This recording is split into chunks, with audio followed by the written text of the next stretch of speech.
Hey guys, this is John, and I'm playing T-Shoop in a 15 plus 10 game on chess.com. Alright, so this is a little mini match, 2 games of 15 plus 10. Playing one of my former students. He opens with D4, let's play D6, offering a transposition to a Pierce. I played a Pierce recently in one of my other standard games. So a little bit about this opponent. So he is rated 1902 USCF, so almost exactly 1900.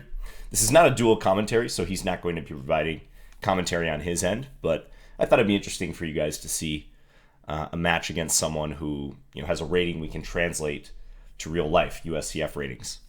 So he plays C4. Let's play E5. And Tom and I worked together a few years ago. Kept in touch with him a little bit.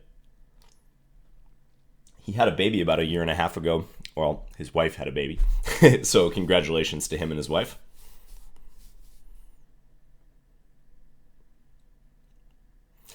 So with this system, white has the option of taking and trading queens. However, and I know I may bore some of you out there by the offering to go into a queenless middle game, but I believe that transition is a very good one for black. I think that endgame is no problem.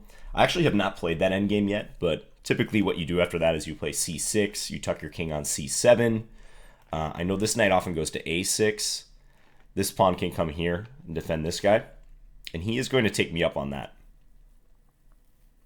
That's why on move 2, so after D6, D4, D6, specifically that move order, you most often see white trying to do something in regards to E5. So knight F3 on move 2 is very common, or white will just play E4, take over the center, play in Peart style. C4, I suppose, is not all that unexpected for a D-pawn player, but I think white has stronger lines than this. Okay, so C6, I want to control these squares.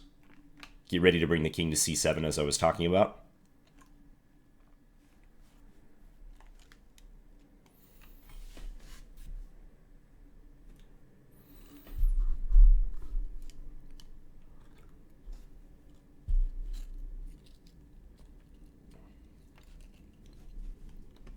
And usually white ends up castling queenside in these lines, so wouldn't be unusual for white to bring out the bishop and get ready to do that. But again, the king coming to c7 is so nice. I could put the bishop on e6 too. That fits in really well with f6. Attack this pawn. Stop any knight f3 to g5 business. So the long and the short of it is I think this is even better than, if you go back and look at my last standard video, that queenless middle game. I think this one is even more promising for black. So develops and attacks this pawn. Yeah, let's play f6. Because the thing is, even though white has a development lead here and black hasn't castled, I mean, it almost seems ridiculous that black could not have any problems, but it boils down to pawn structure. Even though white can continue playing rapid developing moves, get this bishop out, castle, send a rook to d1 with check, it won't matter because my pawns control so much territory, and white doesn't have a queen on the board, so it's very difficult to launch some sort of direct attack, especially if I'm being annoying with these pawns and setting them up in the proper way, keeping white's minor pieces at bay. So you see that effect when the queens get traded. The game slows down a little bit. It's harder to make something like a development lead work or be meaningful when you're attacking your opponent. Okay, he plays e3. So that blocks the dark square bishop. So it seems a little passive somehow. So I'm thinking about knight a6. I'm thinking about bishop e6. I could definitely start with that move.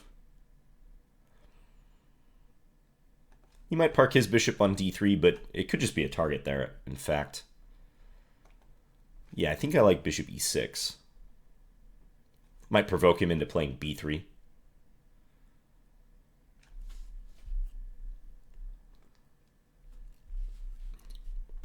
Yeah, let's go bishop e6.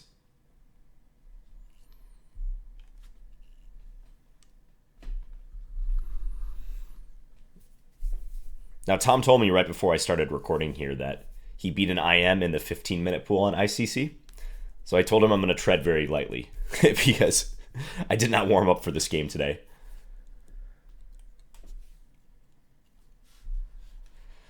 Bishop e2, okay. So, yeah, debating king c7, moving the knight out, definitely. King c7 would be pretty darn flexible. But I also like the idea of moving this knight. And if I come to a6, I have options here and here. If I come to d7, I do have the option of knight b6, trying to hit this pawn, but I feel like the knight really doesn't belong there in these structures, where I can just play b3 and solidly defend that pawn.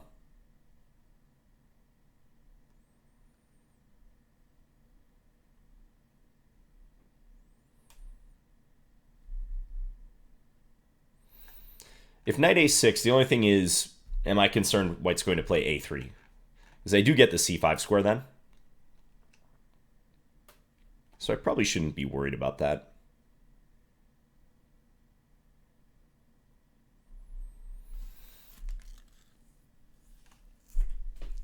Yeah, let's go knight a6. Also a little tempting to play a5 to clamp down on the b4 square, but I think it's better to make this developing move first. Try not to weaken b6. So if white castles here, I think then it looks time for king c7. I haven't touched my king side really yet, but this knight, if I am to develop it, probably it'll go to h6 so as not to block this bishop.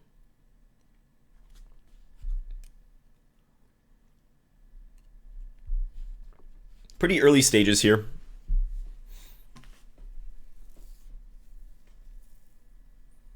I don't think white has done anything massively wrong, but I feel like black has equalized without too many concerns here.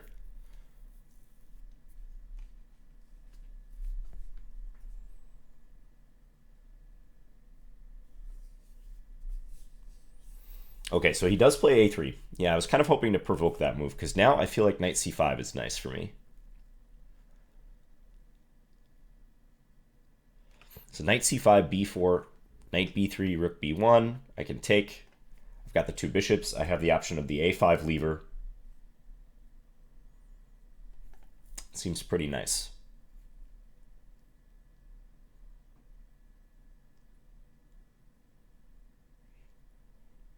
Yeah, let's do that.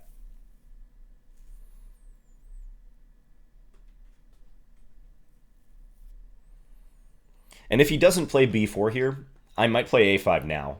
Okay, yeah, so he covers the b3 square, but now I feel like a5 is much better times. It's much more appropriate to play this move at this juncture. Yeah. So stop him from playing b4. If rook b1 trying to renew the threat, I can play a4, and that's a very nicely locked down b pawn. Also stops his dark square bishop from getting in the game.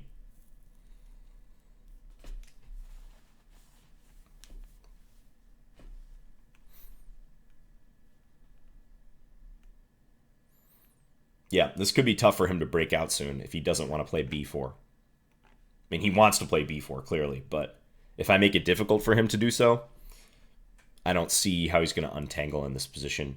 Maybe bring a knight to c5. He could consider that, so playing this and trying to trade, but I think even with my knight being traded off, let's say I play king c7 and we get a swap, it's still very tough for him to play b4. And if he's ever threatening to play b4, at that moment I'll play a4. So, like if he goes rook b1.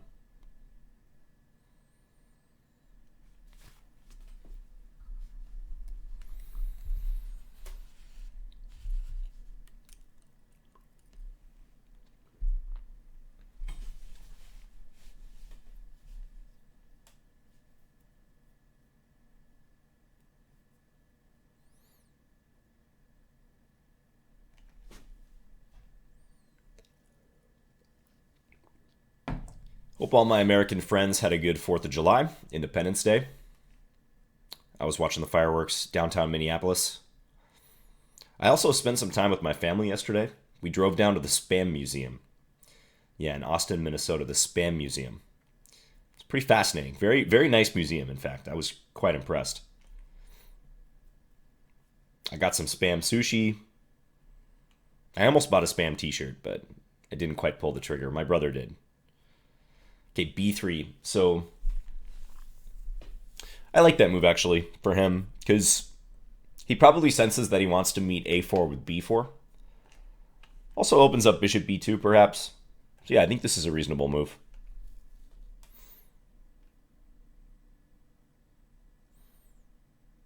So maybe now his plan will be rook b1 followed by b4. Proceeds in a bit slower motion, but yeah, probably that's what he's going to try to do. So I'm looking at developing again. Could send this knight here. Bishop f5 is also crossing my mind. To hone in on the d3 square, also look at b1.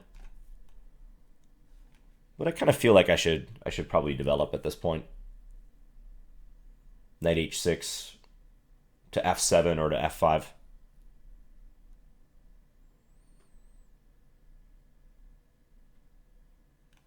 Yeah, let's just develop. Now I would expect castles, and then rook b1, rook d1. Send the rooks into the game. Plays bishop b2. Okay. So, does that mean he wants to castle queenside? Could be.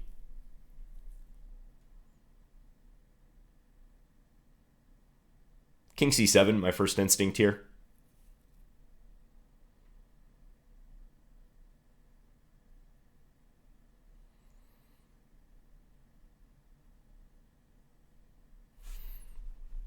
Just get the rooks closer to connection.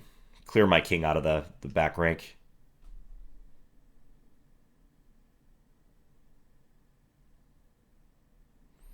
Yeah, let's do that.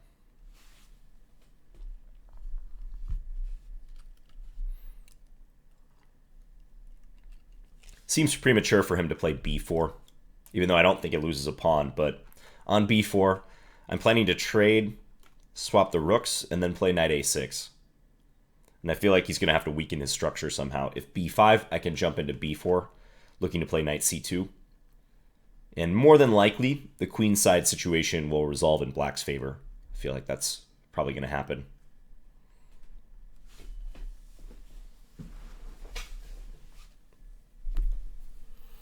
If he castles queenside instead, he castles kingside. Okay, yeah. Of the two castling options, I think that's the better one.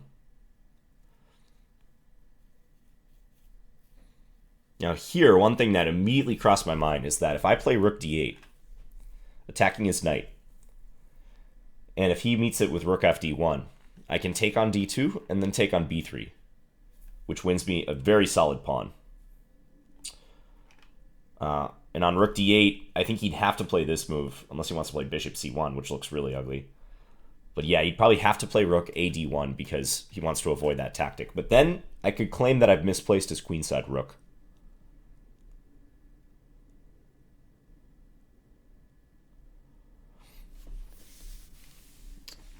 But have I misplaced my queenside rook too? That's a consideration. So if here, rook ad1, let's just say I develop.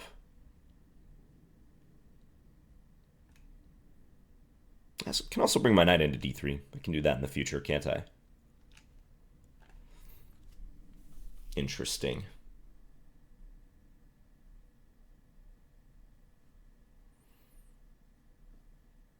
Okay, decisions here. I guess he also has maybe the option of knight here. That looks a little risky, though.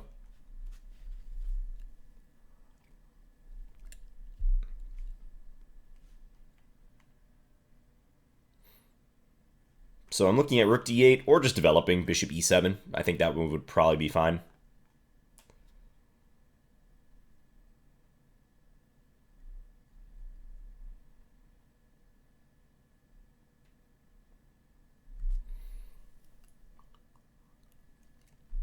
Just connect stuff.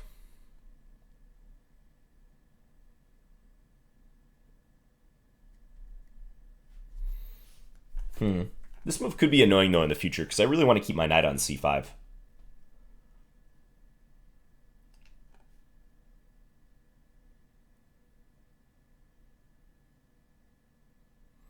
But I'm leaning back towards rook d8, actually, because I kind of like forcing him to play this move. I feel like that's going to mess with his coordination more than other moves.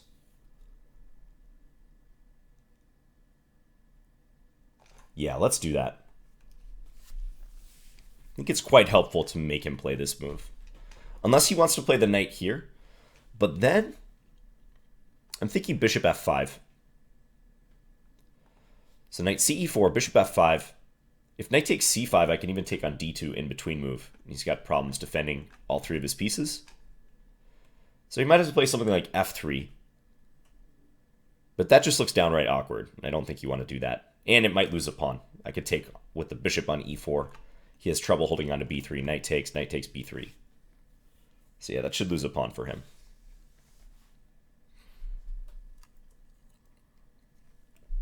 So let me plan what I'm going to do if he goes here. So I think that's the best move. So if he does that, can play bishop f5, threaten bishop into c2, also controls e4, by the way. Also supports knight d3. Does allow e4, though. Kick my bishop back. That might give up control of d4. So strategically, that looks like an undesirable move for him, but maybe he would just play it. Because tactically, nothing else seems to be good. So I'll keep bishop f5 in mind. Also just developing bishop e7. Get that last guy in play.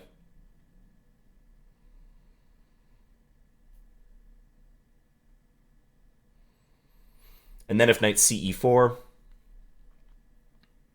I could at that point play bishop f5 or knight d3. Yeah, knight d3 looks pretty good there. If rook a d1, bishop e7, he plays b4, then knight d3 again is looking like nice timing. Yeah, I don't think I need to commit to bishop f5 yet. Even though it is an overt attacking move and it does look at the c2 square and d3. I think there's probably stronger here. And again, he's using this rook because of the rook takes d2 threat if he were to use the other rook and then the fork.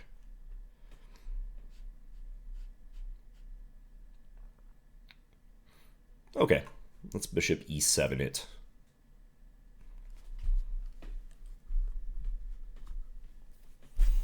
So time management, I think reasonable for both sides. I spent kind of long on my last move, rook d8, 2.5 minutes. I got to watch that. But otherwise, I think my time management's been all right.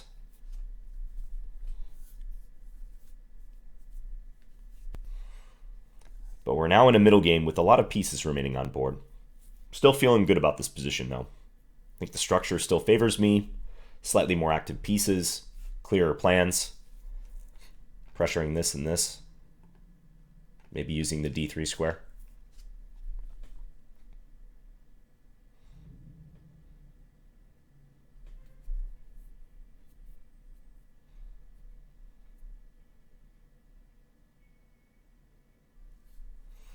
b4 is the move you want to play if you're white, just to dissipate some of the pressure and kick my knight back, but I just don't think it's a good idea. I think it's going to do more harm than it does good.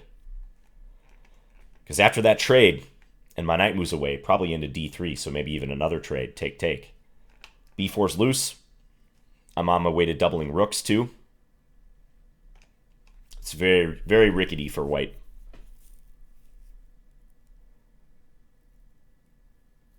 In a position like that, I feel like he'll be lucky to escape with maybe just the disadvantage of a knight and bishop against two bishops and still having weaker pawns. I feel like there's going to be persisting problems there. He might be able to play, after the pawn trade on b4, play c5 and stop me from winning, let's say, the b4 pawn. But yeah, it just looks very unpleasant. The one piece I'm not that happy about in my camp is this knight on h6. I've noticed sometimes in this particular line that this knight does not get involved until much later. But maybe I can make it relevant down the line.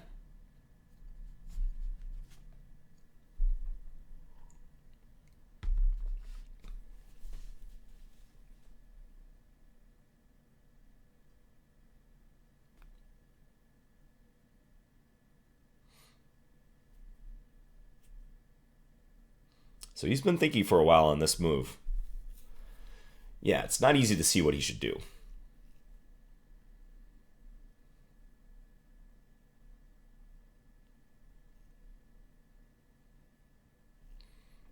And it's always good to think what you're going to do if your opponent plays a neutral move. So if he plays something such as, h3 here, what am I going to play? I'm probably going to start doubling up my rooks. I might consider bishop f5, as I've been alluding to. Okay, so this, you could consider that almost like a neutral move. I think the reason he's playing that is so that when knight d3 is played, his bishop is not under attack. That would be my guess. But downside is this pawn is now undefended, right? So if I move my knight, that's an undefended pawn he has to grapple with.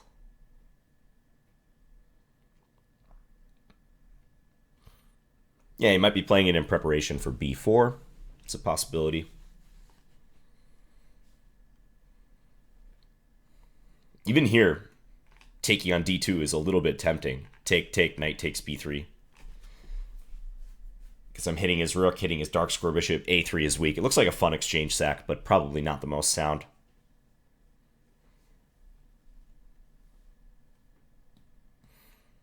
Okay, so rook d7. Rook d7, I think likely he'll play b4.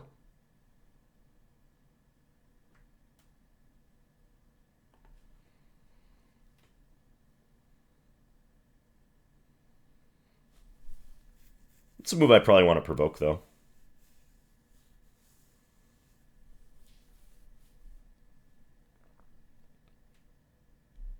Oh, I should also note in some cases, if my knight comes into d3, he might throw in knight d5 to disrupt the coordination between my rook and my rook and my knight. So I got to be aware of that.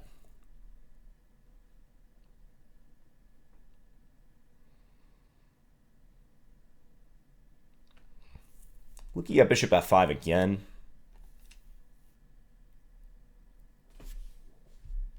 I'll just play e4 though. Maybe bishop here, e4, bishop g6, looking to pivot with this knight. Seems kind of slow though.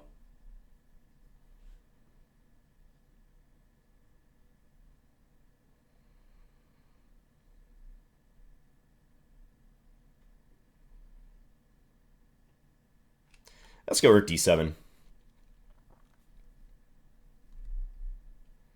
I'm going to keep it principled. Get ready to double on the file and attack this knight.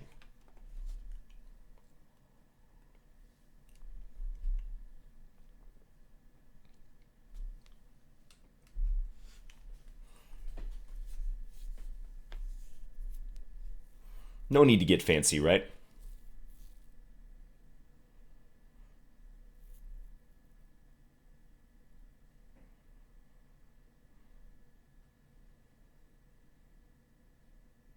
I'm expecting him to play b4.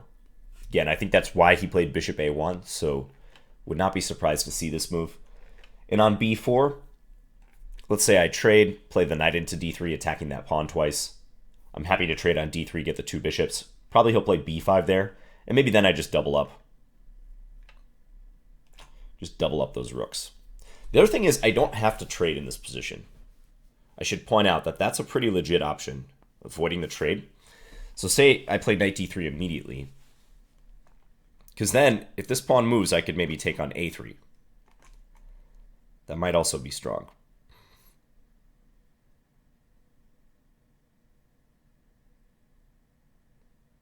Taking is more direct, though, for sure. Yeah, I'm going to take.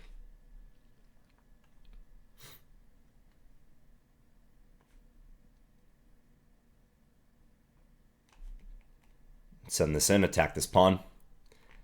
And if b5, probably just double up.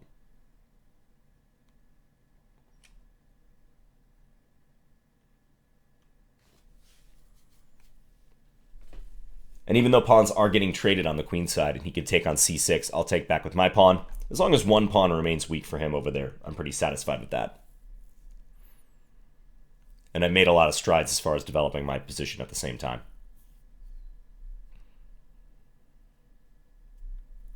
If knight d5 here, I can probably just take with my pawn. think also bishop takes would be a good option. So he does play b5.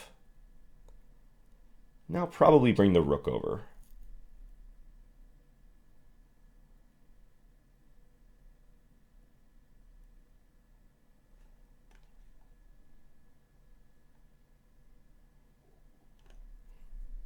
Okay.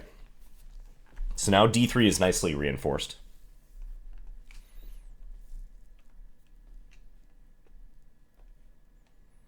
Let's pre-move that recapture. I think that's likely to occur. He probably doesn't want to keep the tension for too long. Although maybe he figures I'm not going to take him if it allows knight takes b5, but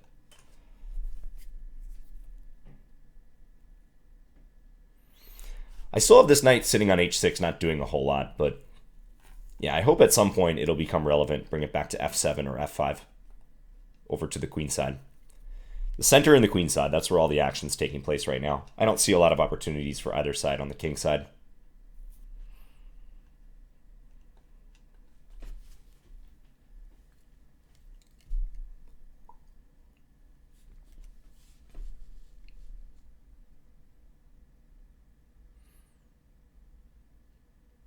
Yeah, it's still just tough for him to unwind here because the c4 pawn's a liability. The knight pretty much has to stay guarding that for the time being. He doesn't really want to take my knight, even though that's an invader. I don't think he wants to capture and just allow me to recapture free pressure down the d-file. Now, I should point out I'm threatening knight takes f2, aren't I? That would be a discovery, attacking his rook on d1, and then this threat would land. So he needs to do something about that.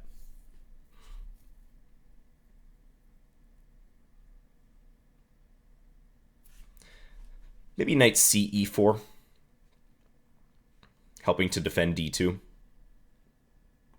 And then I wish I could play... Well, actually, I probably could play f5, couldn't I? I was thinking e5 would be too loose, but my knight is defending e5. Could play bishop takes d3, maybe. Rook takes d3, bishop takes e5, king c8, perhaps. It's getting a little messy, but maybe I can win a piece out of that for a couple pawns. Also, I think on this move, just knight f7 would be fine.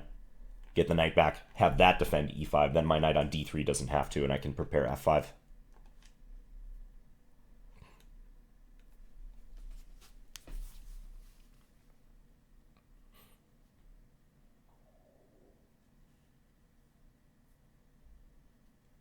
But yeah, this is tough.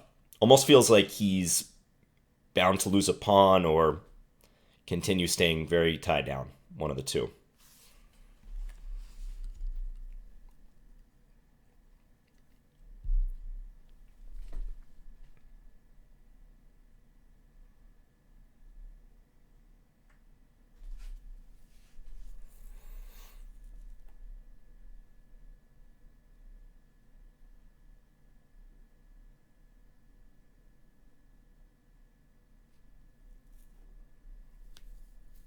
So I'm trying to plan out what I'm going to do if he plays this, which is about the best move I've come up with for him yet.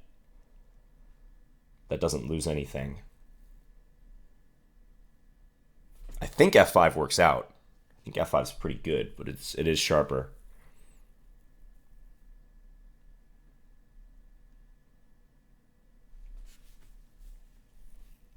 f5, bishop takes d3, rook takes d3. Bishop takes e5 check. I'm letting him take that pawn with check, but then king c8. Bishop takes g7. I can take on e4. He takes on h6. I take on d2. And at that point, I've won a piece for 2 pawns. Bishop for 2 pawns.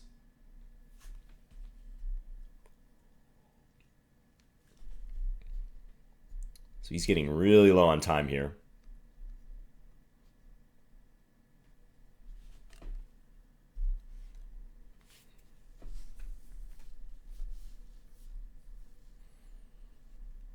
He might just want to pitch this c-pawn.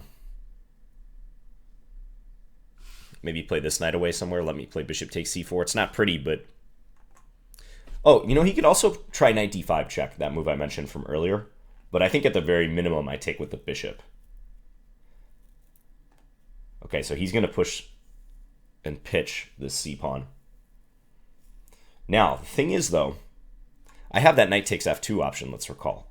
So c5 is obviously there for the capturing either way.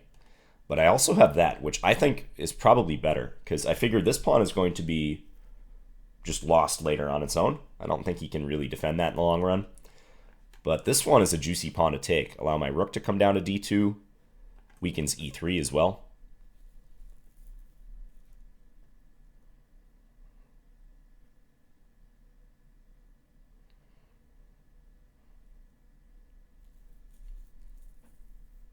Yep, I think that's probably the way to go here. Let's do it. Oh, he knew that was coming. He had king takes f2 lined up. So he probably saw that then before he played c5, would be my guess. Maybe he just didn't know how to deal with all those threats.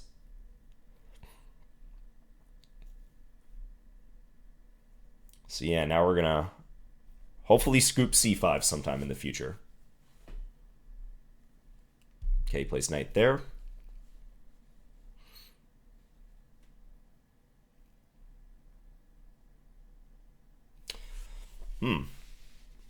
So this is possible.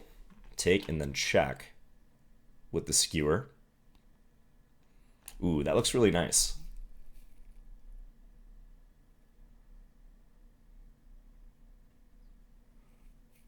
Also, there's knight check here. I definitely have to consider that option. That might be even just better, because he's going to have a hard time defending both of these guys. He is attacking my rook right now, but if I do this with check, he has to get out of check, of course. Yeah, oh yeah, and the bishop's loose too. I think that's just straight winning for me.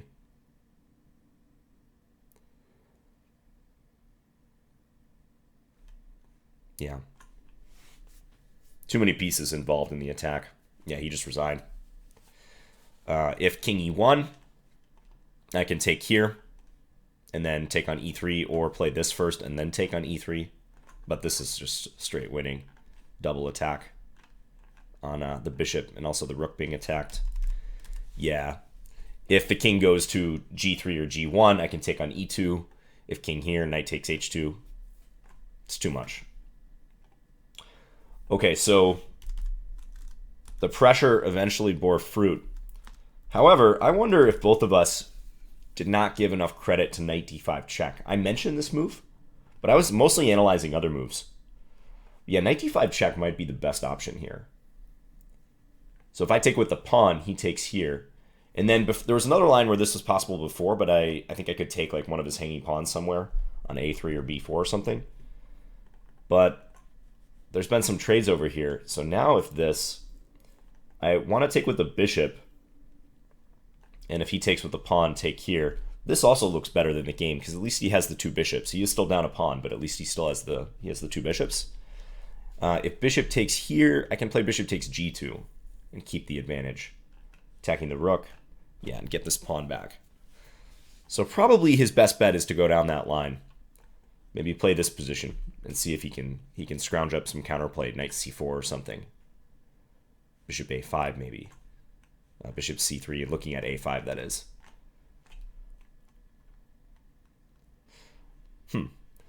Okay, so I'm going to keep this analysis really brief. I think I hit the major topics I wanted to as the game was playing out. But yeah, I think with this move order, d4, d6, if you're a mainline d4 player, you're probably best off not entering this line where you capture on e5. So knight f3, very common way of playing just to stop e5. The only thing with knight f3 is it does exclude certain systems. Like if you play the same-ish variation of the King's Indian, for instance, you can no longer get into that if black suddenly decides to switch to the King's Indian. Probably the strongest, just flat-out strongest reply is e4 here, transposing into a Peertz. But a lot of d4 players don't like to do that. So that's one reason I've actually been dabbling with d4, d6, and as you saw in the last game, e4, d6 a little bit. I think it poses some move order issues for many players.